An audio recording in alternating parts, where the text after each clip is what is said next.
Ô Juliano, boa noite, meu amado. Boa noite, irmão Rogério. Boa noite a todos, irmãos O que que queridos. o irmão acabou perdendo sangue aí? O que que o irmão aprontou, meu irmão? Rogério, eu dei início. Deixa eu só fazer a apresentação inicial, a gente já conversa. Boa noite a todos, irmãos. Boa noite, Fabiano, irmão Juliano, irmão Robson Lira, irmão Rogério Buzzi, os irmãos que estão na sala nesse momento, Celso, Daniel Araújo, boa noite, irmãos. Fernando de Oliveira está aí com a gente também. Boa noite, irmão. Saudade do irmão. Vamos ver, Elaine Bastos, Robson Lira, Cristiano Romão está conosco novamente aí, demais irmãos que vão ao longo do estudo estar conosco aí. Deus abençoe a todos, bom estudo a todos. O estudo é interessantíssimo, dá uma participação para os irmãos aqui inicial, irmão Fabiano, pastor Juliano Maia, Robson Lira e Rogério. Fique à vontade, irmãos. Vai, Rogério. Boa noite a todos, irmãos. Que Deus abençoe grandemente a todos os nossos irmãos e irmãs que estarão estudando conosco.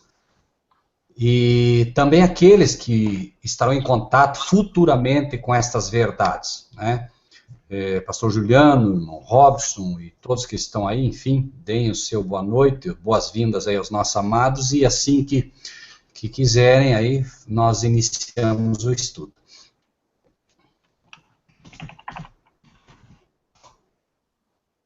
Pastor Juliano, Robson, fique à vontade aí para as considerações iniciais aí.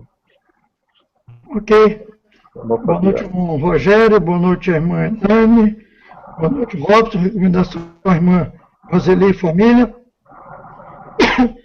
Boa noite, Celso. Celso, muito tempo presente conversa, hein, Celso? Espero que esteja tudo bem com você, com a Gabriela, sua irmã, Maria Gabriela, seus pais. Lá o Cristiano, nosso irmãozinho Cristiano.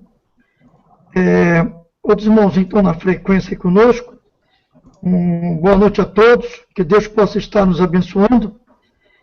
E nós continuemos com aquela meta de não esquecer que nós somos igreja, a igreja é corpo. Temos que estar realmente bem ligados um com o outro. Temos que estar solidários uns aos outros, nas lutas, nas dificuldades, nas alegrias, enfim, em todos os momentos. Boa noite, Marcílio, extensivo a Vânia, Davizinho. Não sei se tem outras pessoas conosco, mas caso eu esqueci de você, amigo, eu lamento, não posso ler a lista de quem está na sala, mas Deus conhece o meu coração. Se caso eu estou esquecendo alguém, Deus vai retribuir a você essa bênção. O irmão Rogério, eu estou dando uma lida de novo no livro de Daniel. Ele no capítulo 11, não sei se o irmão vai falar sobre Daniel, me chamou a atenção uma coisa muito interessante ali, quando ele fala do anticristo, quando ele vai entrar no templo, né, o abominável está onde não deve, né, como está lá em Mateus também, essa referência. Ali faz uma colocação muito interessante ali, e eu creio que o irmão vai falar sobre isso. Eu não vou fazer comentário nenhum agora, mas numa oportunidade que a gente vier mais fora do Hangout, ou da sala abrir, eu queria fazer uma pergunta para o irmão sobre isso. Mas eu espero que esse estudo seja muito bom para nós e para outros que vão vir no futuro. E eu estou convocando, viu, Marcílio?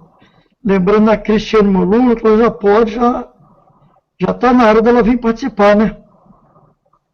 Perfeito, viu, pastor? Eu já até tinha comentado isso. Não sei se foi com o irmão Rogério, acho que com a Elaine, não me lembro. Não sei se ela já voltou, que ela estava descansando com a mãe dela, né? Não sei se ela já voltou. Já eu tive no sábado com a Fabiola, a irmã dela, ela estava até dormindo. Aí eu falei, não acorda, não, deixa ela dormir aí. Mas eles estão assim muito... Porque a mãe dela ficou muito abalada, né? A mãe dela ficou abalada. Então, após um trauma, vem as consequências do trauma, né? Mas eu creio que em breve ela vai estar conosco. Eu não vou ligar para ela, não depender do horário acabar aqui, eu dou uma ligada para ela ainda hoje. Mas vamos orar, continuar orando por ela. E também outros irmãos aí também que precisam de nossas orações, né? O Fabiano está na sala, Marcelo? Tá sim, tá o Fabiano, tá o Robson Lira. Não, Robson, você já está falando com ele. Manda o Fabiano entrar aí, ó, na sala. Não, ele está na sala conosco já, pastor. Tá bom. Vamos iniciar? Rogério, por favor. Um abraço para o Fabiano. Fabiano, um abraço para você, tá, meu amado? Ser extensivo a esposa, filhas, sua irmã, seus pais. Deus possa abençoar vocês aí. Amém. Pode começar, Marcílio. Tá bom, Rogério. Bom, irmãos, eu não sei se o pastor Juliano poderia orar para nós iniciarmos, ou quem, irmão Marcílio, não está comandando. Vamos orar então? Vamos orar. Santo Deus, bondoso Pai, nós mais uma vez, Pai, estamos diante de Ti como igreja, como corpo, tendo o Teu Filho bendito, nosso Senhor Jesus, como cabeça desse corpo. Por isso, Pai, nós queremos pedir que esse comando, que é o cabeça, possa estar comandando as nossas mentes agora, nossos corações, para que nós possamos estar voltados completamente para aquilo que vamos ouvir. Jesus falou que as minhas palavras são vida eterna. Então, Deus, que vamos ouvir é a Tua palavra, que ela faça, ó Deus, em nossos corações, começando do meu, aquilo que é necessário para que a minha vida seja pautada e agradável a Ti. Amém. Abençoe o meu querido irmão Rogério, Deus. Use os seus lábios com poder e graça e que nossos ouvidos estejam preparados, ó Deus, ávidos para ouvir a Tua palavra. Amém. Que o Teu servo tenha facilidade, ó Deus, na transmissão da mesma, para que haja crescimento e unidade entre nós para a glória do Teu nome.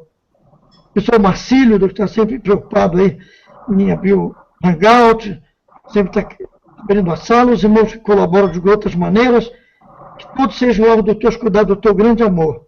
Agora, Pai, nós sabemos que, posterior, muitas pessoas de várias classes, talvez até de outros idiomas, estarão ouvindo esse estudo. E da mesma forma, como eu pedi para que foram nossos ouvidos, faço mesmo com aqueles, para que haja crescimento no Teu reino. Nós agradecidos, oramos a Ti pedindo perdão das nossas fraquezas, das nossas falhas. Enfim, Deus, nos ajuda a estar na Tua presença cada dia. Somos gratos a Ti, Te louvamos agradecidos em nome de Jesus, o nosso Senhor. Amém. Amém. Irmão Rogério. Amém. Que Deus possa, como orou o pastor Juliano, né, que Deus possa realmente nos dar sabedoria, não só para transmitir, mas acima de tudo para transmitir de forma clara aquilo que entendemos que é a palavra de Deus, né, principalmente considerando que, como temos insistido aqui com os amados irmãos, né, a verdade presente, né. Então, vamos abrir as nossas Bíblias. Hoje nós vamos estar estudando sobre Apocalipse 17. Apocalipse 17 é uma profecia que eu creio que já é conhecida da grande maioria aqui, né? Porém, nós vamos estar verificando alguns detalhes, porque muita coisa já se falou no meio dessa profecia. Nós estudamos essa profecia por volta do ano 2000, e na época ninguém falava sobre ela, pelo menos eu não conheci ninguém falando sobre ela no Brasil. Escrevi um manuscrito na época sobre esta profecia e achei muito interessante, porque foi mandado na época esse estudo para um canal na época que era o adventistas.com, um canal assim onde as pessoas estudavam, né? essas profecias. Bem-vindo, irmão David, que Deus o abençoe grandemente, acabou de entrar na sala aqui. E o que aconteceu? Essa profecia ela ficou meio que dormindo na internet por um tempo, e de repente eu me dei de frente com um livro que se chamava exatamente Os Sete Reis, Alceu de Oliveira Filho, um advogado que estudou a profecia. E quando eu li o esboço do que ele escreveu, basicamente, olha, irmão, quem vê o livro dele e vê o meu manuscrito diria que ou eu plagiei dele ou ele plagiou de mim. Tão similar era o estudo, nos detalhes, nos conceitos usados, no raciocínio apresentado, muito impressionante mesmo. Mas o que aconteceu, né? Até eu acabei achando esse irmão, liguei para ele e disse para ele, olha, eu até brinquei com ele, falei, olha, eu quando vi o teu livro, eu pensei em processar você porque você roubou meu estudo, brincando com ele, né? E ele começou a rir, e ele disse, na verdade, ele falou, eu não conheço o teu estudo, irmão Rogério, quero conhecer.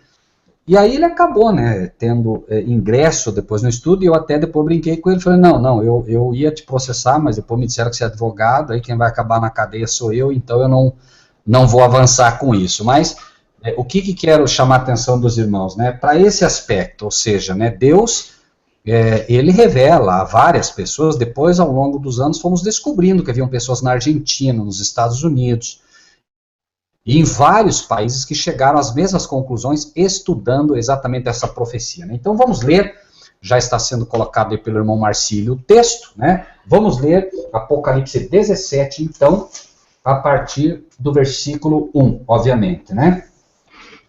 Diz o texto, veio um dos 7 anjos que tinham as 7 taças e falou comigo dizendo, vem mostrar-te-ei a condenação da grande prostituta que está sentada sobre muitas águas, com a qual se prostituíram os reis da terra, e os que habitam na terra se embebedaram com o vinho da sua prostituição. E levou-me em espírito a um deserto, e vi uma mulher assentada sobre uma besta de cor escarlata, que estava cheia de nomes de blasfêmia, e tinha 7 cabeças e 10 chifres. A mulher estava vestida de púrpura e de escarlata, adornada com ouro e pedras preciosas e pérolas, e tinha na mão um cálice de ouro cheio das abominações e da imundícia da sua prostituição.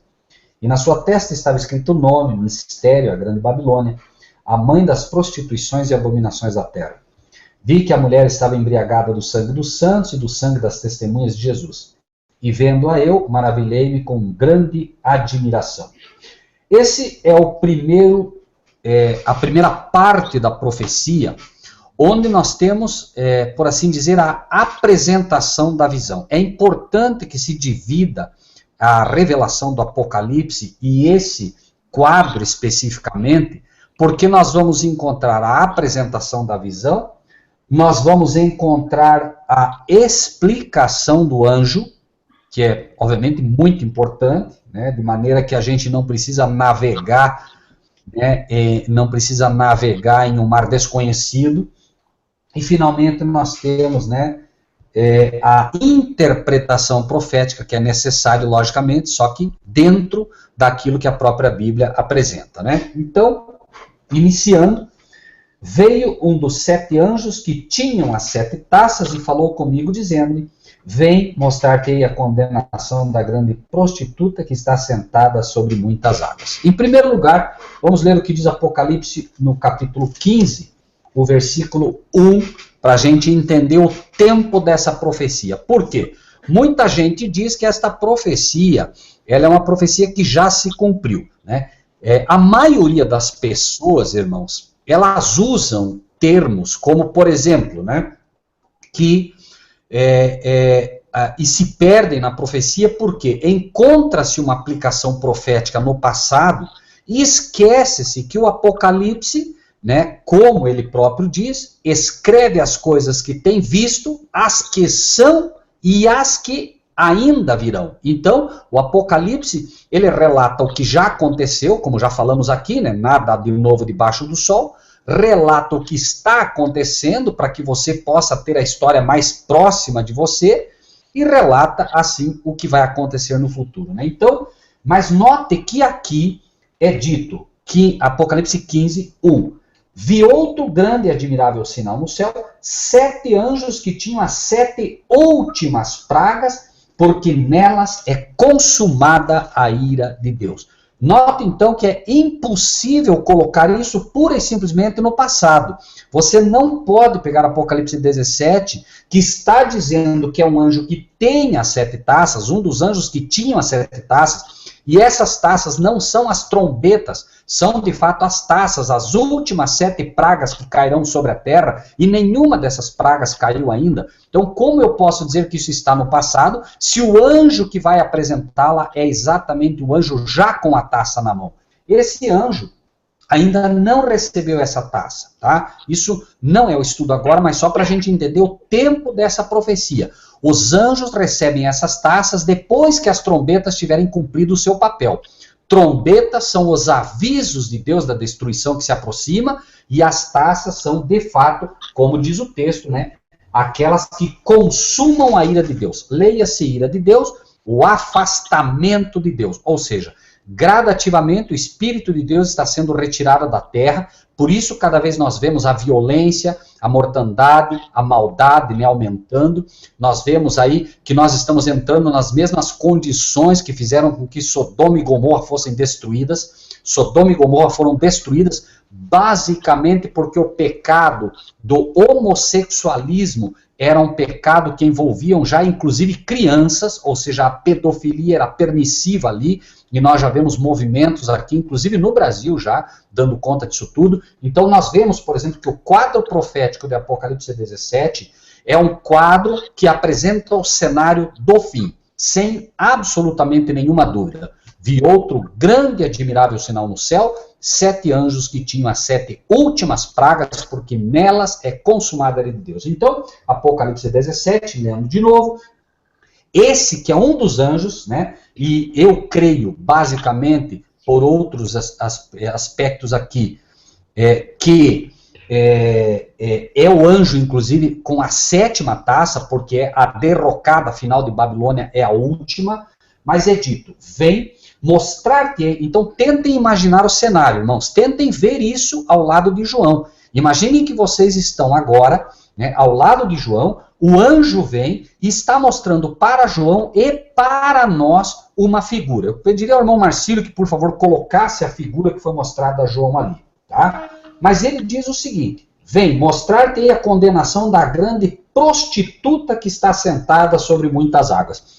É óbvio que você não pode imaginar que o anjo aqui, que está relatando isso, esteja falando de uma mulher prostituta literal, que esteja, por assim dizer, sentada sobre o mar ou sobre águas. É óbvio que é uma figura, é uma figura simbólica, e o anjo quer, né, cumprindo o propósito de Deus, ele quer que a gente olhe para essa figura, para essa imagem, mas não imagine que a imagem é exatamente o que se deve entender, mas sim que a imagem, ela traz um simbolismo que deve ser, né, decodificado pela própria palavra de Deus, né? Então, basicamente, em princípio ele diz, vem, eu vou te mostrar a condenação da grande prostituta. O que é, em primeiro lugar, em profecia, uma prostituta? Vamos ler o que diz no livro de 2 Coríntios, capítulo 11.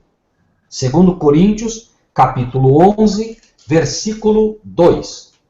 11, 2. Veja o que diz aí. Porque estou zeloso de vós, com zelo de Deus, porque vos tenho preparado para vos apresentar como uma virgem pura a um marido, a saber, Cristo. Então, irmãos, o apóstolo está dizendo aqui que ele tem procurado nos preparar a todos como uma virgem pura para o marido, que é Cristo. Agora eu pergunto, o que é esta virgem pura? Igreja. Uma virgem pura é uma igreja pura. Uma igreja pura, né? Ela é apresentada na palavra de Deus, então, como sendo, né, a igreja pura de Cristo. Uma prostituta é, então, sem absolutamente nenhuma dúvida, uma prostituta é uma igreja impura, uma igreja caída.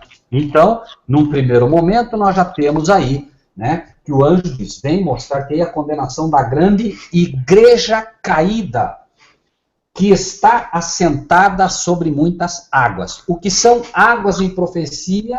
Apocalipse 17, que estamos, versículo 15. Vejam o que diz ali. O que diz aí? Águas em profecia, disse-me, as águas que viste onde se assenta a prostituta são povos, multidões, nações e línguas. Então, águas são povos, multidões, nações e línguas. Isso quer dizer, então, lendo de novo, para já interpretado pela própria Bíblia, veio um dos 7 anjos que tinha 7 taças e falou comigo, dizendo, vem, eu vou te mostrar a condenação da grande igreja caída, que domina, que está sentada, domina sobre muitos povos, nações, multidões e línguas. Este é o cenário, então, que se apresenta. Versículo 2. Com a qual, ou seja, com esta igreja, se prostituíram os reis da terra.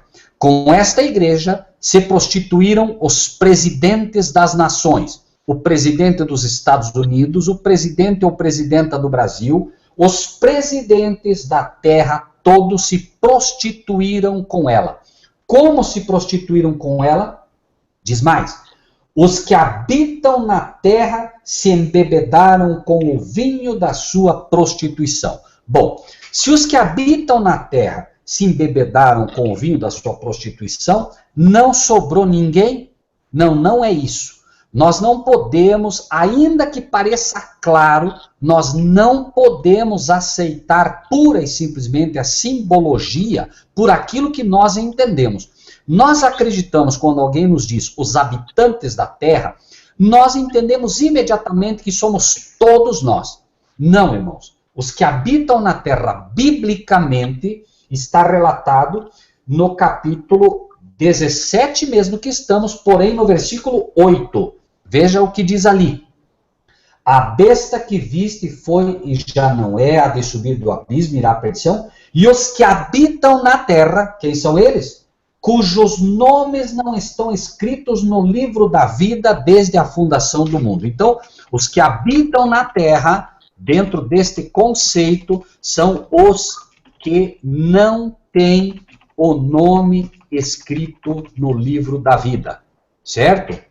Então, obviamente, são pessoas que não aceitaram a Cristo como seu Salvador. Quando qualquer pessoa aceita a Cristo como seu Salvador, imediatamente esta pessoa entra para o livro da vida do Cordeiro, e os que habitam na terra são, em realidade, aqueles que fazem da terra o seu lar. Jesus disse dos discípulos, e espero de coração que tenha dito também de nós, porque se somos discípulos de Cristo, ele disse, Pai, cuida deles, estão no mundo, mas não são do mundo. Então, os que habitam na terra são os que fazem da terra o seu lar, né? Aproveitam as coisas da terra, querem as coisas da terra. Os filhos de Deus, não. Os filhos de Deus de verdade, eles não fazem da terra o seu lar, porque, como diz o apóstolo Paulo, eles aspiram uma pátria superior. Nós aspiramos a Nova Jerusalém, uma nação espiritual, uma nação que não é da terra, é uma nação que está no céu, né? Aquela que Cristo está preparando para nós. É essa nação que nós aguardamos e é essa nação que nós queremos habitar. Por isso, nós somos peregrinos nessa terra. Não fazemos da terra o nosso habitat. Estamos no mundo, mas não somos do mundo, né? Fisicamente estamos aqui na terra, mas a nossa mente tem que estar no santuário celestial. Nossa mente tem que estar no céu. Né? Então, em primeiro lugar, né, nós vemos que voltando, para ficar bem claro, vamos ler de novo 17, 1 e 2, e vamos repetindo para ficar bem gravado isso. Veio um dos 7 anjos que tinham as 7 últimas pragas que serão derramadas sobre a terra, falou comigo dizendo, vem, eu vou te mostrar a condenação da grande igreja caída, que domina sobre muitas nações, povos, multidões e línguas. com ela, com a qual se prostituíram os presidentes das nações, os presidentes da terra, e os que habitam na terra, aqueles que não têm o seu nome escrito no livro da vida, se embebedaram com o vinho da sua prostituição. Isso aqui, irmãos, é uma coisa assim bastante interessante. Por quê? Na verdade, o vinho, vamos para o livro de Provérbios, no capítulo 23, livro de Provérbios, capítulo 23.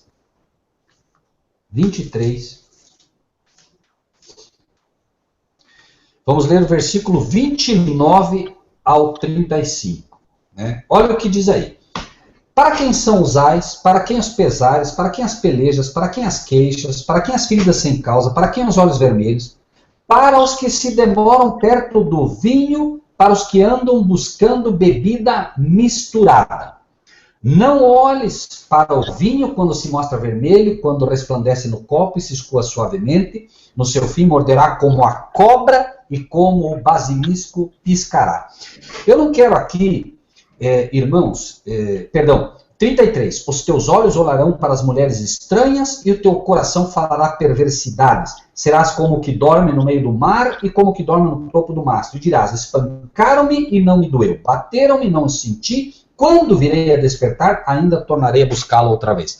Eu quero que os irmãos, por um momento, lembrem-se, né, esqueçam a literalidade. Nós estamos falando de profecia. Me permitam, então, ler isso com os olhos proféticos que Deus quer que nós olhemos, uma vez que estamos falando de profecia. Para quem são os ais, para quem os pesares, para quem as pelejas, para quem as queixas, para quem as feridas sem causa, para quem os olhos vermelhos, choro, tristeza, para os que se demoram perto do vinho. Lembrem-se, irmãos, Jesus ofereceu a água da vida para a samaritana. O vinho, neste contexto, o vinho de Babilônia, o vinho da igreja prostituta, são as falsas doutrinas. São os erros que as igrejas têm ensinado para o mundo todo. E as igrejas todas, irmãos, todas, sem exceção, as igrejas institucionais hoje estão bebendo do vinho de Babilônia sem saber. E olha só o que ele diz aqui. Para quem os olhos vermelhos, para os que se demoram perto do vinho, para os que andam buscando bebida misturada. Irmãos, o inimigo não vem e diz para você que Deus não existe. Ele não vem para você e diz que Jesus não existe. Mas ele vem e diz para você que a realidade é uma trindade. Ele mistura simplesmente o erro dele junto com a verdade. E aí começa o problema. Ele não vem e diz para você que você não deve guardar um dia. Ele vem e diz, sim, você deve guardar um dia. Você deve guardar o domingo. Essa é a bebida misturada. Ele pega o que é a verdade de Deus e mistura com o seu veneno, com a sua mentira, com o seu engano. Porque se ele simplesmente dissesse para você que determinadas coisas não existem, você encontraria na Bíblia e detectaria o erro. Então ele simplesmente toma um copo de água pura, põe 2 gotas de veneno, suficiente para te embriagar, suficiente para te matar, e com isso ele trabalha. É assim que ele trabalha, irmãos. E vejam agora o que diz. Não olhes para o vinho quando se mostra vermelho. O que é vermelho na Bíblia, irmãos? Ainda que os vossos pecados sejam como a escarlate, vermelho, então o vinho, ou seja, as doutrinas, elas se apresentam como pecado. Porque tudo que não é de fé é pecado. Então as doutrinas que não são da fé de Cristo, elas são pecados. E elas são apresentadas ao mundo para que o mundo peque contra Deus. Agora veja, não olhes para o vinho, não olhes para a doutrina quando ela se mostra como pecado, quando resplandece no copo e escoa suavemente, fábulas aprazíveis. Note que Jesus disse que o mundo buscaria fábulas aprazíveis, as igrejas buscariam fábulas aprazíveis, teoria da prosperidade que desce suavemente. Né? Várias e várias teorias e doutrinas que nada tem a ver com Cristo. Jesus disse, eu vim trazer a espada. Jesus veio trazer a Bíblia. E se, né, deve machucar, que machuque, porque diz que ela reparte medulas e ossos. Então, Jesus não veio trazer fábulas aprazíveis que escoam, né, suavemente. Mas olha o que diz. No fim, essas doutrinas morderão como a cobra. Porque a cobra, quem é a cobra? Satanás. Foram criadas por Satanás. Foram criadas justamente para que finalmente o inimigo possa apresentar aqueles que as detêm como pertencendo a ele. Claro, se um pastor ensina as doutrinas do inimigo, ensina as doutrinas do diabo, é óbvio que o inimigo vai acusá-lo diante de Deus e vai dizer, não, ele pertence a mim, olha as doutrinas que ele ensina. Né? Então, como a cobra e como o escorpião vai picar. Lembrem-se dos hebreus no deserto, foram picados pelas cobras. E a lição foi dada, olhem para a cruz. Foi pendurada ali uma serpente, símbolo naquele momento de Cristo que um dia receberia todos os pecados sobre si, e aqueles que vissem ali, olhassem Cristo, olhando aquele que assumiria todos os pecados da humanidade, aqueles que aceitassem o sacrifício que ele faria, estes todos estariam isentos, ou seja, né, seriam curados das suas feridas. Então, né, no seu fim, morderá como a cobra e como o escorpião picará. Os teus olhos, prestem atenção, amados irmãos, nisso. Os teus olhos olharão para as mulheres estranhas e o teu coração falará perversidades. Os teus olhos, então, começarão a se agradar das igrejas estranhas, igrejas que Cristo não as reconhece como suas, porque não ensinam a verdade.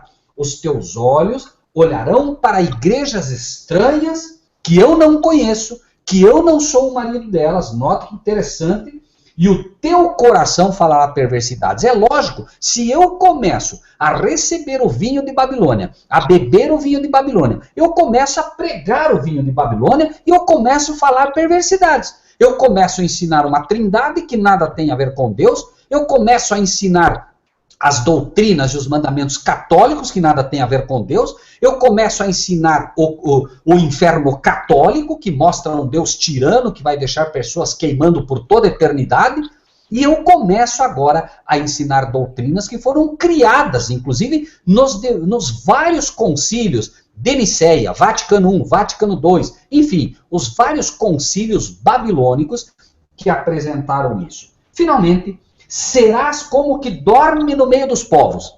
A igreja, lembrem-se, irmãos, que Jesus fala das 10 igrejas, dormem, a parábola das 10 virgens, as igrejas que dormiram. E nós, à medida que recebemos todos esses enganos, estaremos dormindo, como aquelas igrejas. Por quê? Porque a verdade é que a profecia desperta. Não havendo profecia, o povo se corrompe. E notem que nós temos duas parábolas de Jesus mostrando esse assunto. A parábola das 10 virgens e a parábola, irmãos, que diz, né, que o joio e o trigo. E eles vão perguntar, Senhor, não plantasse tu boa semente no teu campo, como tem joio? E ele diz, né, quando os homens dormiram, um inimigo veio e fez isso, semeando o joio no meio do trigo. Então, serás como que dorme no meio do mar e como que dorme no topo do mastro. Ou seja, você vai ser como que dorme no meio dos povos, não está vendo o que está acontecendo, não consegue entender o que está se passando, não consegue entender as profecias, porque tudo que você entende são erros que foram colocados por Babilônia no teu coração e na tua mente.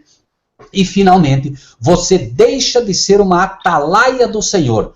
Quem é que dorme no mastro? No mastro ficava aquele que estava observando o mar para que o navio não se chocasse num iceberg, para que o navio pudesse, né, desviar uma possível tempestade, mas finalmente o atalaia dorme no mastro e quando via o navio que representa a igreja, estava em rota de colisão. Né? Lembrem-se que a Arca de Noé era apresentada ali também como a igreja de Deus, onde aqueles que ali entraram se salvaram. E nós temos um exemplo até bem fácil agora, né, do Titanic, que obviamente, né, dormiram ali quando deveriam estar vigiando, cuidando, e finalmente sabemos o que aconteceu. Né? Versículo 35 dirás, espancaram-me, claro, o destruidor só vem para isso, espancaram-me, bateram-me e não senti. Quando virei a despertar, ainda tornarei a buscá-la outra vez. Deus não vai desistir do seu povo, Jesus não vai desistir do seu povo, e é por isso que lições e estudos como esse são dados ao seu povo, para despertar o seu povo. Então, voltando para Apocalipse 17 agora, uma vez que nós temos uma introdução bastante precisa dessa mulher e do vinho, repetimos, o vinho são as doutrinas que prostituem as igrejas, que prostituem o mundo, que prostituem os reis da terra, né? Hoje é um fato, todos os reis da terra estão se prostituindo com esta igreja. Todos, dia a dia, cada dia nós vemos uma nova nação que entra em colapso com a verdade de Deus e aceita a entrada desta igreja prostituta no seu meio. E ela, sorrateiramente, tem feito o seu trabalho. Versículo 3. Levou-me em espírito a um deserto e vi uma mulher. Novamente aqui, para que não fique nenhuma dúvida. Vamos ler o que diz Efésios capítulo 5. Efésios capítulo 5. Lembrem-se que nós permitimos que a própria Bíblia é que interprete a palavra de Deus. Não somos nós que a interpretamos, né? Efésios 5, versículo 23 ao 25. Prestem bastante atenção, amados. Vós, mulheres, sujeitai-vos a vosso marido como ao Senhor, porque o marido é a cabeça da mulher, como também Cristo é a cabeça da igreja, sendo ele próprio o salvador do corpo. De sorte que assim como a igreja está sujeita a Cristo, assim também as mulheres sejam em tudo sujeitas a seu marido. Vós, maridos, amai vossa mulher, uma. Igreja, uma, não são várias. Uma é a igreja do Senhor. Irmãos, isso é preciso que todos nós entendamos. Jesus não é adúltero, amados. Ele tem uma igreja, ele não tem várias igrejas, irmãos. Ah, não, tanto faz nessa, naquela, toda a ação de Deus. Quer dizer, então, que finalmente Cristo hoje tem várias igrejas, várias mulheres. Prestem atenção nisso, amados. Vós, maridos, amai vossa mulher, uma. Como também Cristo amou a igreja, não igrejas. Igreja, e a si mesmo se entregou por ela. Então, Apocalipse 17 diz, levou-me em espírito a um deserto e vi uma mulher, vi uma igreja. Deixa eu só colocar aqui para os irmãos poderem acompanhar, que aí fica no texto. Mulher em profecia é igual a igreja, como já falamos. Mulher pura, sinal de uma igreja pura. Mulher prostituta, sinal de uma igreja prostituta ou igreja caída, né? Então, o comparativo é claro, né? Deus comparou em sua palavra pelo apóstolo Paulo, ele compara a igreja com a mulher, ou a mulher com a igreja, e Cristo com o marido, ou o marido com Cristo. Então, levou-me espírito ao deserto e vi uma igreja, né? E esta igreja, sentada sobre uma besta de cor escarlate, vejam a imagem aí apenas para mentalizar o que João vê, que estava cheia de nomes de blasfêmia e tinha 7 cabeças e 10 chifres. Bom, ele vê uma besta diferente na cor apenas. E por quê? A besta, irmãos, vamos para o capítulo 12 do Apocalipse. Note, viu-se um grande sinal no céu, uma mulher vestida do sol, essa é a igreja de Deus, a igreja vestida de Cristo, tendo a lua debaixo dos seus pés, etc, etc, etc. E o versículo 3, viu-se outro sinal no céu, e eis que era um grande dragão vermelho, que tinha 7 cabeças e 10 chifres, e sobre as cabeças 7 diademas. É a mesma besta, mas por que? E onde está essa diferença? Por que esta repetição? Porque, irmãos, aqui em Apocalipse 12, nós estamos no tempo um pouco à frente. Mas como assim? A cronologia do Apocalipse, por que é tão complicada? Porque, na verdade, é mais importante que Deus consiga nos fazer identificar os personagens do que identificar o tempo exato de cada coisa. Então, Deus sabe que o grande perigo para nós, se nós soubermos o tempo de algo, mas não soubermos quem é o inimigo, nós estaremos perdidos. Se soubermos quem é o inimigo, mesmo não sabendo o tempo exato, nós podemos vigiar. Ok? Então, por isso, irmãos, a diferença. Vejam, Apocalipse 12, 3. Qual é a diferença? Sobre as cabeças 7 diademas. É o mesmo, só que aqui ele já se apresenta com as cabeças já coroadas. É esse o ponto específico, ok? Apocalipse 12, 3, aparece a besta já com as coroas na cabeça. Apocalipse 17 não apresenta as coroas na cabeça, ou seja, essa besta de Apocalipse 17 está mostrando que ela está um pouco antes da besta de Apocalipse 12, ok? Então veja, levou-me em espírito a um deserto e vi uma igreja sentada dominando uma besta de cor vermelha. O que isso quer dizer? Isaías capítulo 1, versículo 18. Isaías 1, 18. E a gente vai identificando ponto a ponto para não haver erro, para que amanhã a gente não se perca na profecia quando começarem a vir as falsas interpretações, irmãos. Isaías 1,18. Vindo então e argui-me, diz o Senhor, ainda que os vossos pecados sejam como a escarlata, mesma cor aqui, escarlata, eles se tornarão brancos como a neve.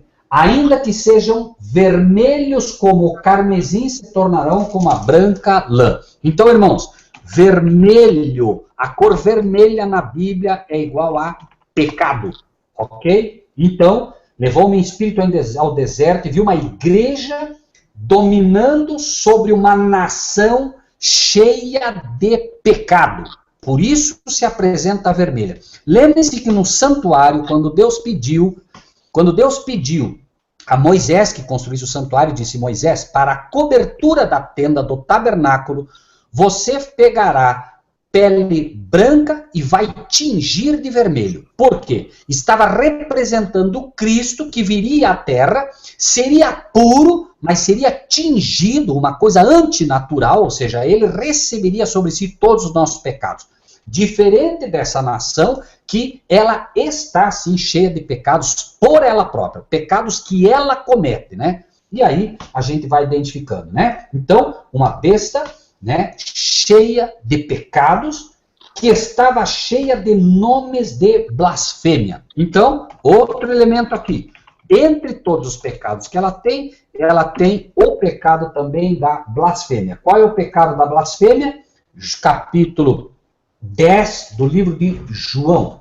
João, capítulo 10, versículo 33. Vamos ler. 10, 33. Diz: os judeus responderam dizendo-lhe, não te apedrejamos por alguma obra boa, mas pela blasfêmia, porque sendo tu homem, te fazes Deus a ti mesmo. Qual é o pecado da blasfêmia? O homem fazer-se ou passar-se por Deus. Este é o pecado da blasfêmia. Então veja bem. Levou, de novo, versículo 3. Levou-me em espírito a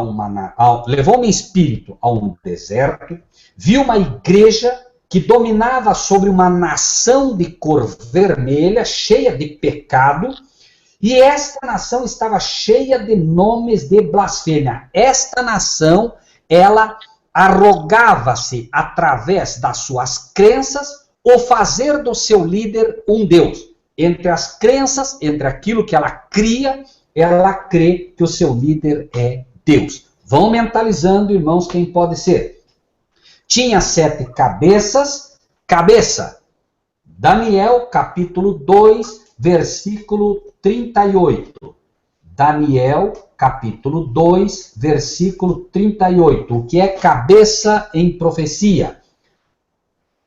Onde quer que habitem filhos de homens, animais do campo e aves do céu, ele te entregou na tua mão e fez que dominasse sobre todos eles. Tu és a cabeça de ouro. Isso foi dito para Nabucodonosor, o líder, o rei de Babilônia. Cabeça na Bíblia. Cabeça na Bíblia é igual a rei e é igual a líder, certo? Então, esta nação tinha 7 líderes. No momento em que é dada a profecia, ela tinha 7 líderes e 10 chifres. Chifres, capítulo 17, que estamos, 17, versículo 12. Os 10 chifres que viste, isso o próprio anjo explica, os 10 chifres que viste são 10 reis, chifres, portanto, igual a reis, que é igual a poder, certo? Então, os chifres que vistes são 10 reis que ainda não receberam o reino, mas receberão o poder. Qual é a diferença? Mas espera aí, você disse que cabeça é rei. Sim, cabeça é rei, certo? É líder. Chifre também é rei, mas rei com poder. A maior designação que nós temos para chifres é poder, ok? Então, chifre é um rei com poder, certo? Não precisa ser exatamente o líder, né? Tanto que nós temos um líder, o cabeça, 7 aqui nesse caso, momentaneamente, e 10 poderes ou 10 reis que se agregarão a isso, né? Receberão o poder como reis, não são reis, mas como reis por 1 hora, juntamente com a besta, tá? Então, né, para que a gente não se perca, até aqui estamos no capítulo, então, 3, né, de Apocalipse, e vamos seguindo. Versículo 4. Depois, claro, os irmãos, se tiverem perguntas, vão anotando, vão escrevendo, e a gente, né, em relação ao tema, preferencialmente, e a gente vai, se puder, ajudando. A mulher estava... Irmão Marcílio, eu pediria ao irmão que, por favor, colocasse a imagem número 2 para os irmãos.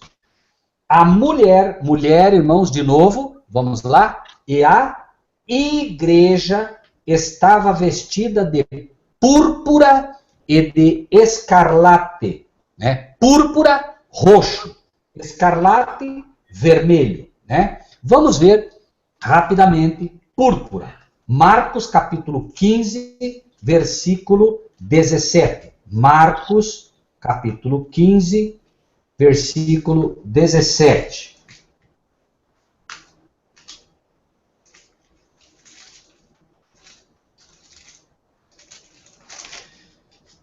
Marcos capítulo 15, versículo 17.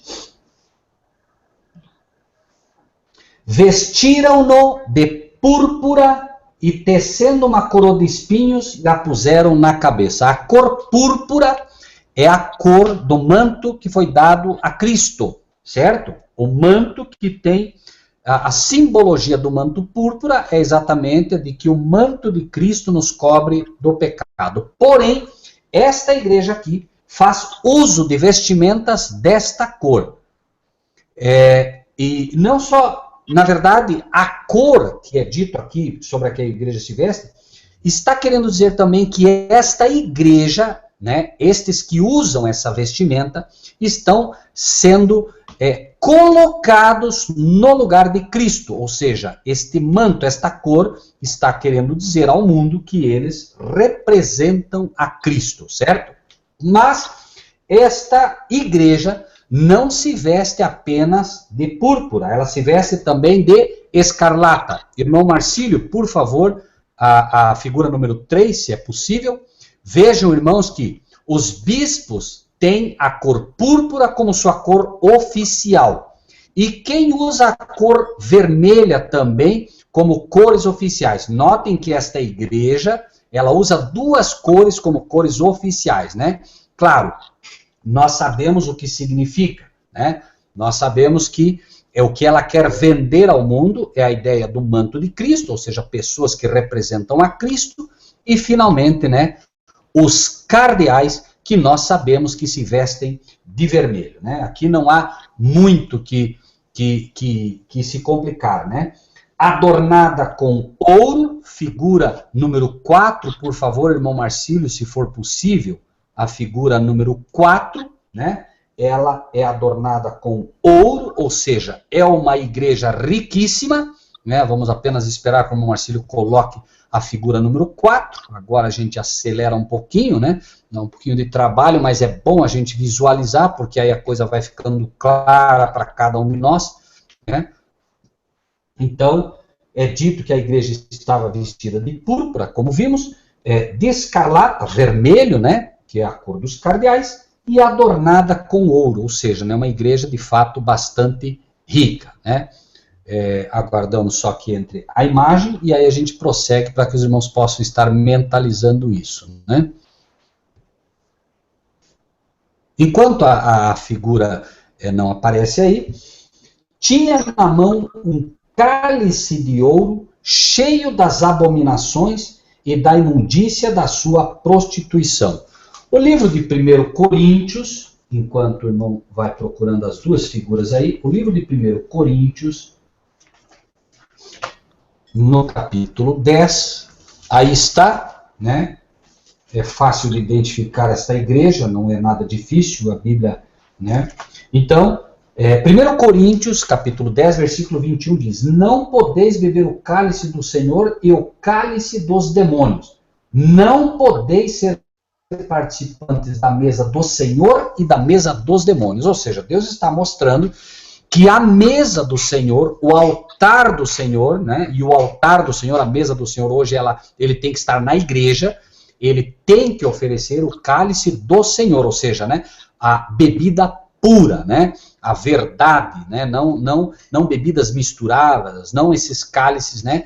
Que são apresentados como doutrinas espúrias. A figura número 5, irmão Marcílio, se puder, veja que é dito ali, cheio das... tinha, versículo 4, a igreja estava vestida de púrpura e de vermelho, adornada com ouro, como falamos, uma igreja rica, pedras preciosas, pérolas, tinha na mão um cálice de ouro. Qual é a igreja que usa um cálice de ouro naquilo que se conhece como não missa? Fala-se missa, não. O termo correto é sacrifício da missa, porque entende-se pela doutrina da transubstanciação que cada vez que o padre toca na hóstia, ela vira literalmente um pedaço da carne do Filho de Deus. Por isso é que é dito, né? Cheio das abominações e da imundícia da sua prostituição. Como se o homem carnal pudesse transformar de fato, né, a hóstia, né, ou qualquer pedaço de pão, literalmente na carne de Cristo. Este é o chamado sacrifício da missa. Por quê? Porque é dito que a cada nova missa, o novo sacrifício, ou seja, Cristo é sacrificado novamente, né? Isso é absurdo, irmãos. Cristo morreu, diz a palavra de Deus, uma só vez por todos os seres humanos. Porém, o culto a Baal do passado era exatamente isso. Colocava-se o filho nos braços de Moloque, ou nos braços de Baal, queimava-se esse filho vivo, os braços de Moloque, eles como que se quebravam, os filhos caíam, esse filho caía lá no meio e cada um se alimentava daquela criança. Esse era o culto a Baal, o culto babilônico, que foi apenas, né, mudado no que hoje se entende como sacrifício da missa, apenas, né, um culto um pouco mais bonito para poder enganar a grande maioria, né? Porém, não deixa de ser ainda assim o cálice dos demônios, uma vez que são apresentadas, como diz a palavra de Deus, doutrinas de demônios. Embora isso possa parecer chocante, irmãos, vejam o que nós encontramos, por exemplo, no próprio livro de Romanos, no capítulo 1,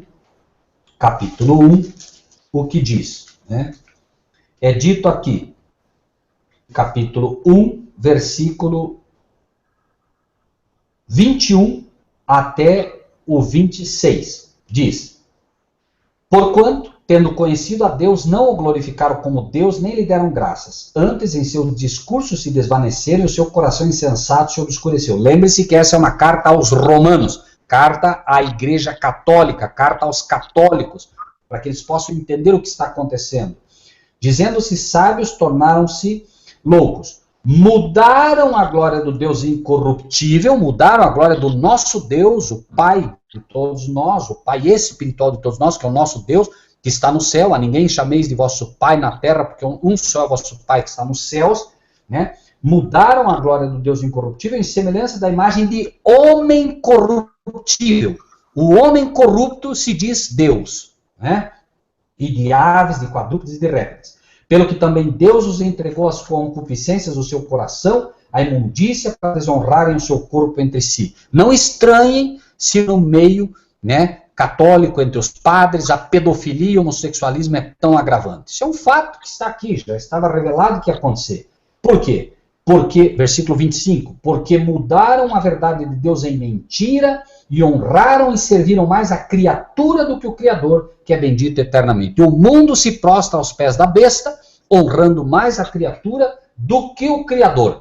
Aceitam as doutrinas da criatura, aceitam as doutrinas do papado, aceitam as doutrinas do Vaticano, aceitam as doutrinas do catolicismo e deixam de honrar o Criador, que é o dono absoluto da verdade. Conhecereis a verdade e a verdade vos libertará. Né? A Bíblia, que é uma carta de amor a Deus, que ensina as suas doutrinas ao mundo, é completamente esquecida e por aqueles que é usada de forma muito superficial, não entendem as profecias, não entendem as doutrinas e ensinam, né, ao mundo, as igrejas os ensinam milhares de doutrinas que são doutrinas completamente católicas, doutrinas completamente, né, criadas pela criatura. Pelo que Deus, 26, os abandonou as paixões infames, porque até as suas mulheres mudaram o uso natural, no contrário à natureza. Mulheres, igrejas. Semelhantemente, também os varões, claro que tem duas aplicações, não se discute. Semelhantemente, também os varões, deixando o uso natural da mulher, se inflamarem em sua sensualidade uns para com os outros, aqui o homossexualismo relatado, varão, cometendo torpeza e recebendo em si mesmos a recompensa que convinha ao seu erro. E como eles não se importaram de ter conhecimento de Deus, não querem conhecer a palavra de Deus, não querem estudar a palavra de Deus, queimaram milhares de Bíblias no passado. Hoje nós já vemos pessoas, né, queimando Bíblias novamente, homossexuais queimando Bíblias, né? Os irmãos já que puderam ter visto, vejam como está se cumprindo isso aqui de Romanos, e como eles não se importaram de ter o conhecimento de Deus, assim Deus os entregou a um sentimento perverso para fazerem coisas que não convêm. Ou seja, aqueles que realmente hoje querem se libertar do homossexualismo, Deus vai libertar, se quiserem. Agora, como não querem ter o conhecimento de Deus, né, já que a Bíblia condena o homossexualismo, melhor queimar a Bíblia. Né, quando a Bíblia é exatamente o remédio que a pessoa precisa para se libertar desse tipo de pecado. Amar o homossexual, mas odiar o homossexualismo. Deus ama o pecador, mas odeia o pecado. Nunca confundir isso, irmãos, né? Nós devemos amar o homossexual, mas jamais amar o homossexualismo, jamais amar o que ele faz. Porque, embora ele não saiba, o homossexualismo é o que vai finalmente destruí-lo se ele, né, não procurar libertar-se. E lembrem-se, o homossexualismo vai destruir as grandes cidades do mundo inteiro, irmãos. Sodoma e Gomorra são um exemplo clássico. Deus suportou tudo naquelas cidades. Tudo. O comércio errado, o roubo, a avareza, o egoísmo, o orgulho. Tudo Deus suportou.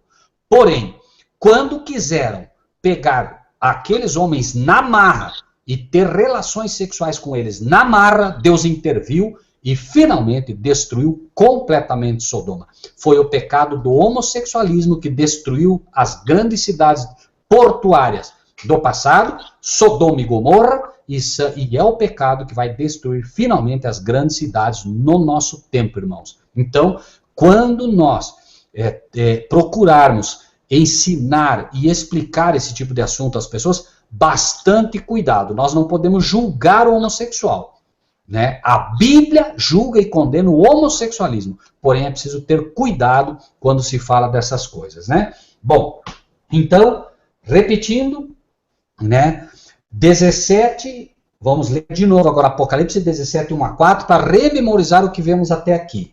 Veio um dos 7 anjos que tinham as 7 pragas finais, falou comigo dizendo-me, vem, eu vou te mostrar a condenação da grande igreja caída, que domina sobre muitas nações, povos, multidões e línguas, com a qual, com esta igreja, se prostituíram os presidentes, os líderes da terra, E os que habitam na terra, aqueles que não têm o seu nome escrito no livro da vida, ficaram embriagados com as doutrinas espúrias oriundas da sua prostituição. Levou-me em espírito a um deserto e vi uma igreja que dominava sobre uma nação cheia de pecado, que estava cheia de nomes de blasfêmia, homens que se dizem Deus, e tinha 7 líderes e 10 poderosos, 10 poderes. E a igreja estava vestida de púrpura, já vimos quem se veste de púrpura, roxo, se vestia de vermelho, adornada com ouro, uma igreja riquíssima, pedras preciosas e pérolas, tinha na mão um cálice de ouro, faz uso de um cálice de ouro, né, naquilo que faz, nos seus cultos, cheio das abominações e da imundícia da sua prostituição. Na sua testa estava escrito o nome Mistério, a Grande Babilônia, a mãe das prostituições e abominações da terra. Irmãos, são 9h33, 1h, portanto. Irmão Marcílio, creio que vale a pena, como são muitas informações, creio que vale a pena, né, agora nós pararmos, e aí os irmãos e irmãs fiquem à vontade, se tiverem alguma pergunta, certamente o pastor Juliano pode nos ajudar a responder, enfim, se nós não pudermos responder agora, não tivermos a resposta, vamos estudar, se Deus nos mostrar, amém, se não, ficamos em débito com os irmãos, mas esperamos em Deus que a gente possa ter até aqui, pelo menos, né, seguido de forma criteriosa aquilo que a Bíblia e não o homem tem ensinado. Perfeito. Antes de mais nada, o Renato, que nós conhecemos nos outros hangouts, ele está na sala aí, pastor, manda um abraço. Renato. Ah, sim. Eu acho que você conheceu ele, acho que pessoalmente. Ele está na sala assistindo o estudo aí, mandou um abraço para o senhor. Bom, irmão Rogério... Manda outro para ele aí. Manda aí, pode mandar, pode falar que ele está ouvindo.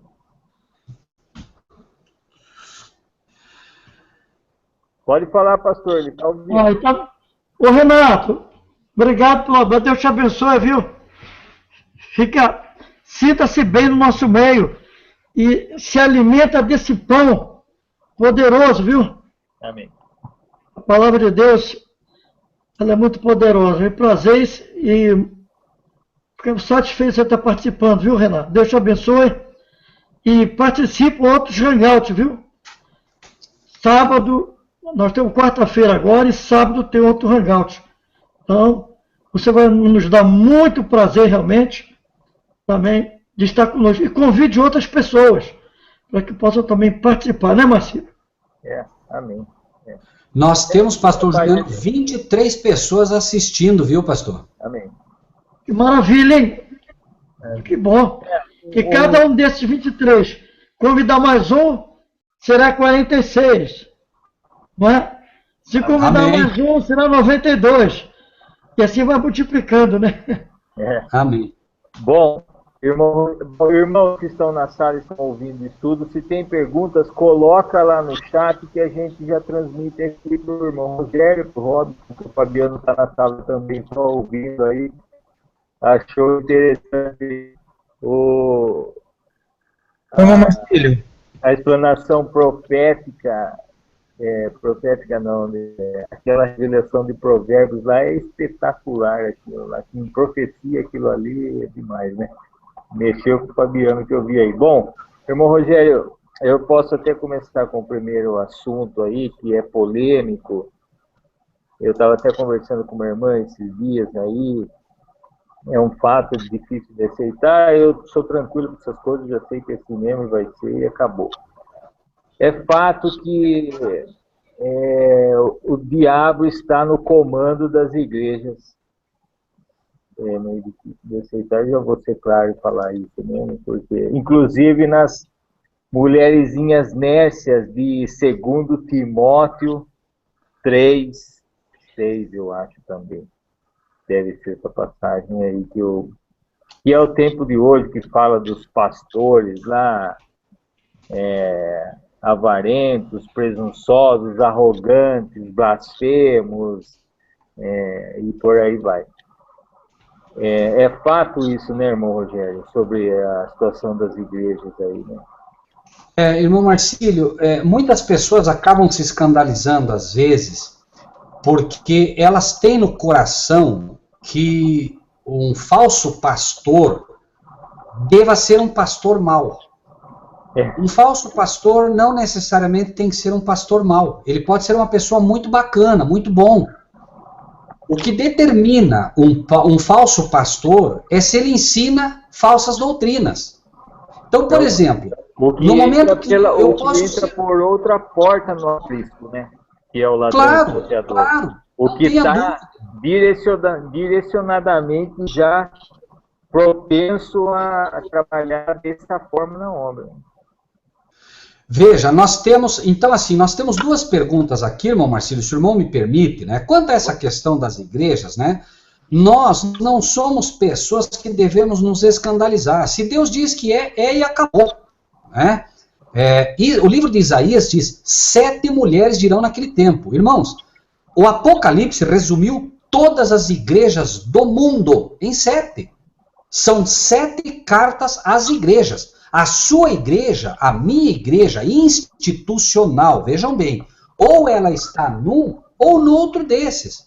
Aqui as 7 igrejas, ela mostra a condição de todas as igrejas do planeta. Sardes, Filadélfia, Laodiceia, Éfeso, Esmirna, todas, Pérgamo, Tiatira, elas estão todas representadas. E no livro de Isaías diz, 7 mulheres dirão naquele tempo, né? Nós comeremos do nosso próprio pão, ou seja, nós vamos comer a nossa própria doutrina. Nós não vamos estudar a Bíblia como se deve. Nós vamos estudar e vamos ensinar nossa própria doutrina aos membros.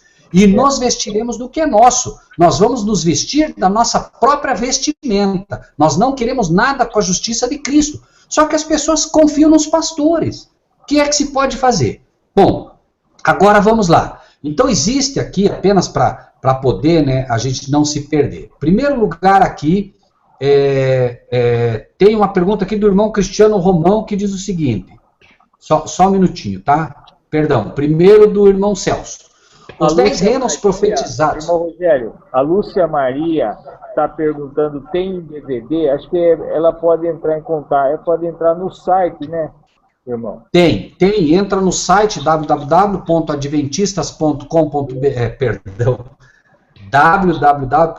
com adventistas aqui, porque os adventistas têm esse problema, www.averdadesobreofim.com.br, a irmã vai encontrar lá vários estudos, tá? Pode entrar em contato com o nosso pessoal e pedir os DVDs que quiserem, lá tem sobre vários assuntos. Infelizmente aqui não dá para colocar, né? O chat não aceita, mas irmãos, vejam bem, o irmão Cristiano, deixa eu ver, parece que tem uma pergunta um pouquinho antes, me perdoem, deixa eu só puxar ela aqui. Pergunta um pouquinho antes. Aqui. Só um pouquinho, irmãos. O irmão Celso. Os 10 reinos profetizados, segundo a imagem, serão reinos literais monárquicos ou não há embasamento para essa visão? Nós acreditamos, bom, fato, irmãos, vamos falar de fato. O mundo já está dividido em 10 pedaços, 10 reinos, tá? Por exemplo, o Mercosul, né? O Mercosul será um desses poderes. Quem será? Se será Dilma, se será Lula, se será o presidente da Argentina, se será um novo presidente nacional, isso não sabemos, mas estes 10 chifres, esses 10 reinos, serão, na verdade, né, esses blocos em que estão divididos o mundo. Hoje nós temos o G8, vai ser G10, possivelmente, e cada um desses blocos terá um rei. Quando eles receberem poder, a imagem da besta está formada a nova ordem mundial, e este é o que cremos, né, os grupos que apoiarão o papado e os Estados Unidos da América, principalmente o papado, que é a besta que sobe do mar, que irá fazer finalmente, né, procurar estabelecer a nova ordem mundial. Lembrem-se, nada há de novo debaixo do sol. No período da Inquisição, o Vaticano, o papado na época, usou exatamente 10 poderes, né? Usou a Inglaterra, usou a Alemanha, usou Portugal, usou todas as nações, né, a França, para mover a perseguição contra os cristãos e matá-los. A história vai se repetir, irmãos, porém agora o mundo todo estará envolvido através desses 10 blocos, né? Bom, a irmã Maria Conceição viu uma reportagem no Face que o Papa, quando no Equador, disse que o mandamento não cometer adultério seria retirado para que houvesse maior amplitude da salvação. Seria verdade isso? Não sei, irmã, não conheço sobre isso. O irmão Cristiano Romão, quando se referiu às outras igrejas pequenas que se prostituirão com Babilônia, se referiu a todas as outras denominações? Irmão, não se prostituirão, já se prostituíram.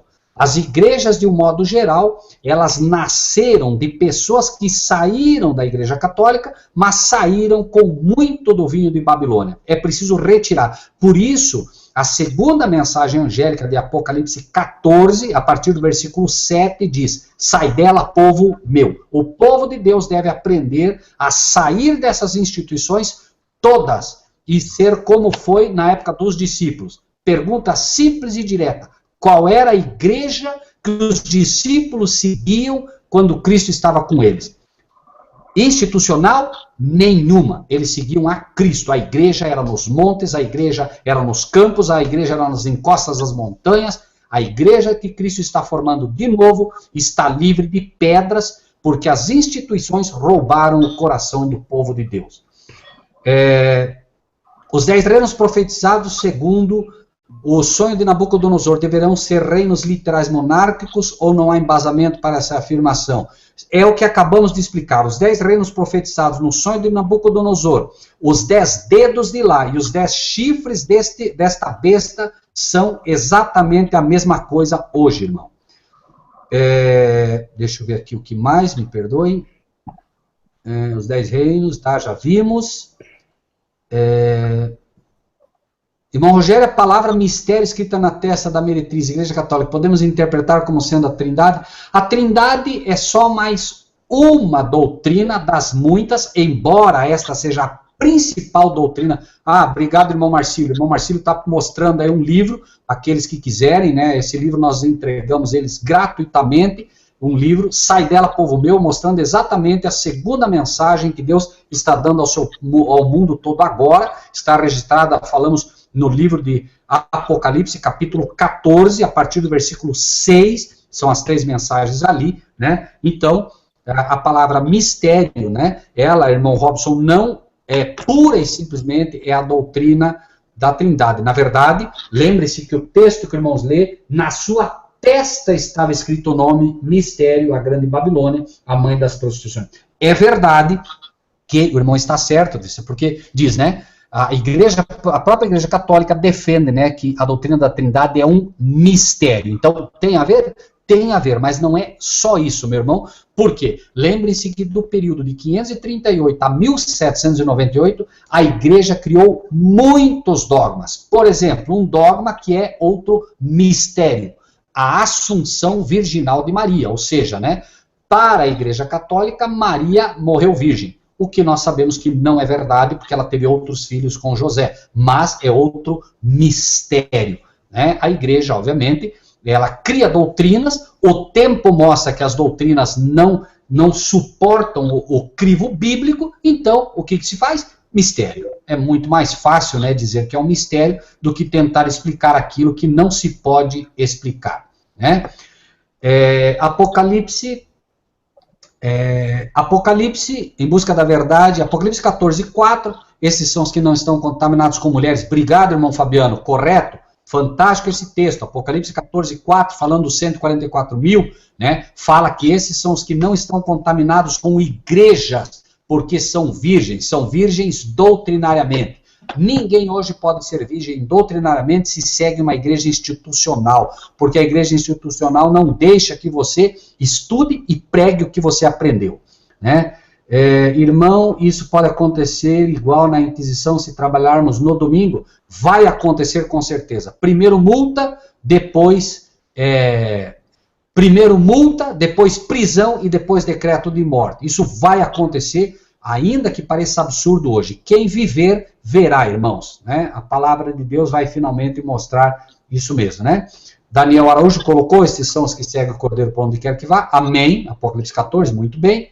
Né? Enfim, Pedro Sampaio não tem a ver com o estudo, mas os 144 mil são literais ou simbólicos. Irmão Pedro Sampaio, não vamos falar disso hoje, meu amado, se me permite, mas apenas para que o irmão estude. Lembre-se que os 144 mil estão representados em Apocalipse 7 e Apocalipse 14 também. Se puder, meu irmão, amado irmão Pedro, eu só lhe digo o seguinte, são simbólicos e são literais também. São duas classes aí representadas em Apocalipse 7 e Apocalipse 14. Se um dia o irmão quiser, nós vamos estudar para poder mostrar para o irmão isso, tá bem, meu irmão? Por isso que essa luta homérica, hoje se são literais ou simbólicos, e ninguém chega a uma conclusão. Porque, na verdade, os dois casos são reais, tanto simbólicos quanto literais, ok?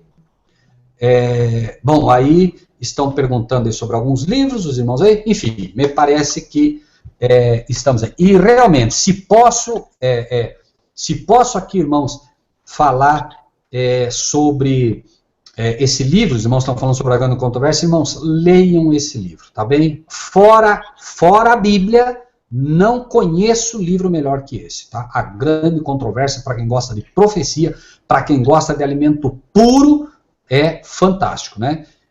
Bom, irmão Robson, os reis de Apocalipse 17 e 10 têm dupla aplicação na profecia? Irmão Robson, só lhe digo uma coisa, meu amado. Apocalipse 17, 10 é uma explicação do anjo, não é nem mais uma profecia, certo? Então é o anjo que está dizendo ali. Tem dupla aplicação? Sim, tem tripla aplicação e nós vamos ver no próximo estudo. 3 aplicações no mínimo que a própria história demonstra, ok? Irmão Marcílio, é contigo, meu amado. Ok. A respeito dos livros aí, irmãos, eu queria deixar claro com os irmãos o seguinte, esses livros eu adquiri eles na loja do Conselho Mundial das Igrejas Evangélicas que fica em São Paulo, na rua Venceslau Brazes, que esse número não tem como errar. A irmã Joana não está hoje aqui conosco, ela é presidente do conselho. O Rogério tem esse material dele lá na lojinha do conselho. O conselho tem uma lojinha. www.averdadesobreofim.com.br. Bom, esses livros a gente adquire lá e através de contato com o Rogério também, a gente pode adquirir esses livros sem problema. Amém. Da forma que preferirem, né, irmão Marcílio? Quiserem pegar lá com a irmã Joana, no endereço que o irmão deu, quiserem pegar no site, enfim, o que for mais fácil para os irmãos, né? Tá tranquilo. Bom, tem mais alguma pergunta aí, irmão Rogério? Não vi. Se tem, me perdoem os irmãos, eu não vi mais nenhuma.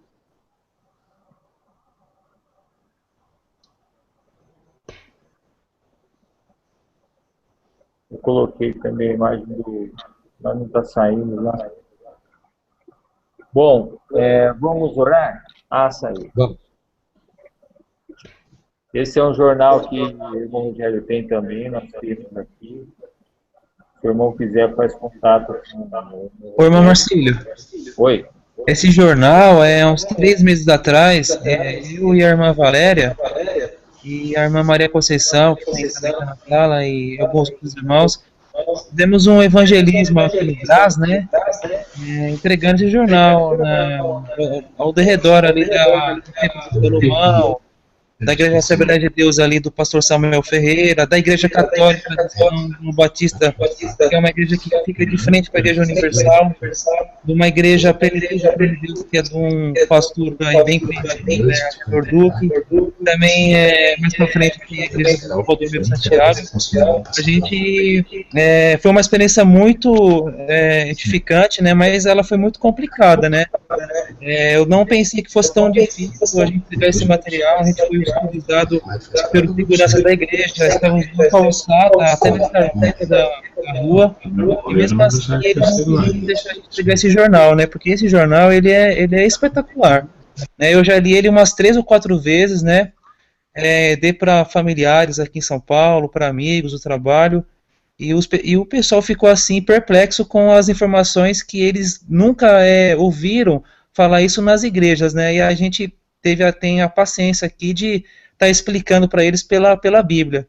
E a gente está programando também fazer um outro, porque acho que a irmã Valéria falou, eu não sei quem é que tem muito desse jornal aí, a gente quer fazer outro evangelismo aqui em São Paulo. Vamos fazer, eu fiquei sabendo, sim, a irmã Valéria Madureira me falou, ela teve com a gente aí, não sei quando que foi que nós nos encontramos aí, ela me disse sim isso aí. Acho que falou por e-mail com a Maria Eugênia, foi um negócio assim, a gente estava em São Paulo. Mas é espetacular, é extraído único e exclusivamente da Bíblia, né? Tudo da Bíblia está no jornal e é fabuloso isso aí, sim. Mexe muito com as pessoas, né? Eu costumo, quando entregar esse jornal à pessoa, ela não precisa ler tudo, mas ela lê algum trecho e guardar na gaveta, porque em algum momento alguma coisa vai mexer com ela e ela vai começar a consultar isso. Eu sempre falo, não jogue esse jornal, guarda na gaveta que uma hora você vai precisar dele. É muito bom. Vamos orar, irmão? Vamos finalizar esse estudo, está maravilhoso. Quarta-feira tem mais. Nós paramos apenas no versículo 4 do Apocalipse 17. Tem muita coisa ainda, tem muito mais imagens que a gente vê. Vamos orar? Quem ora? O irmão Robson, o Fabiano? Fabiano. Vamos orar sim. Amém. Um abraço a todos os irmãos. Deus abençoe irmão Juliano, irmão Robson, irmão Rogério, irmão Marcílio também. Vamos orar então. Santo e poderoso nosso Deus, louvamos ao Senhor e pedimos que o seu bom Espírito nos conceda entender e lembrar e que possa nos esclarecer para que tudo que foi dito aqui possa ser amadurecido em nossa mente. Amém, Jesus. Senhor nosso Deus, concede a cada um de nós a tua proteção. Amém. Nos ajuda a não só sermos ouvintes, amém, mas nos ajuda, Senhor, a podermos lutar com nós mesmos, nos ajuda a poder estar dispostos a seguir a tua vontade. Amém. Abençoe, nosso Deus, de maneira muito poderosa, cada pessoa que acompanha esse estudo, para que possamos a cada dia sermos moldados pela tua palavra. Amém. Que o Senhor possa resgatar do meio dessa grande Babilônia o teu povo. Amém. O Senhor resgate, nos ajuda, de acordo com a sua vontade, a sermos instrumentos na sua mão, nos concedendo que nós mesmos sejamos guardados no teu nome. Amém. Nosso Deus, pedimos que o seu bom e santo Espírito nos acompanhe em nome de Jesus. Amém. Amém.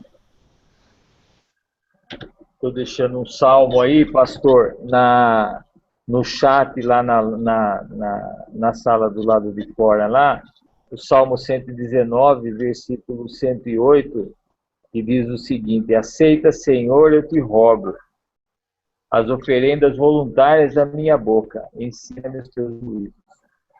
É o que precisamos nessa das vezes. Você põe também o 119:11. 111? 119:11. Esse. Vamos lá. E te falta a Maria Eugênia e da mãe Joana, viu? Escondi a tua palavra no meu coração para eu não pecar contra ti. Amém. Irmãos, bom dia a todos. Foi um prazer e uma honra estar mais uma vez com meus irmãos queridos aqui, a oportunidade. Não tem preço isso aí. Eu creio que os irmãos também têm esse sentimento. Até quarta-feira, fique à vontade aí para as considerações finais aí, pastor Juliano, Rogério Robson. Amém. Boa noite a todos, um abraço, Deus nos abençoe e uma ótima noite para cada um de nós. Na paz. Boa noite com Cristo a todos os amados aí da sala, amém? Amém. A todos os irmãos que participaram conosco, o pastor Juliano, o irmão Robson, Marcílio, Fabiano, os irmãos da sala externa, o irmão Daniel, a irmã Maria Conceição, né? Enfim, aí não posso nem falar de todos, o Cristiano, a irmã Lúcia, enfim, todos esses irmãos que estiveram aqui conosco, que Deus os abençoe grandemente, muito obrigado pela paciência, sei que não são estudos fáceis, o irmão Renato, que está aí também, o irmão Celso, né? Sei que não são estudos fáceis, mas eu creio realmente que Deus está querendo dar hoje ao seu povo um alimento sólido, que é para nos preparar para podermos nos encontrar com o Senhor quando Ele vier. Que Deus nos abençoe a todos. Amém. Um forte abraço a todos e até quarta-feira. Deus te abençoe.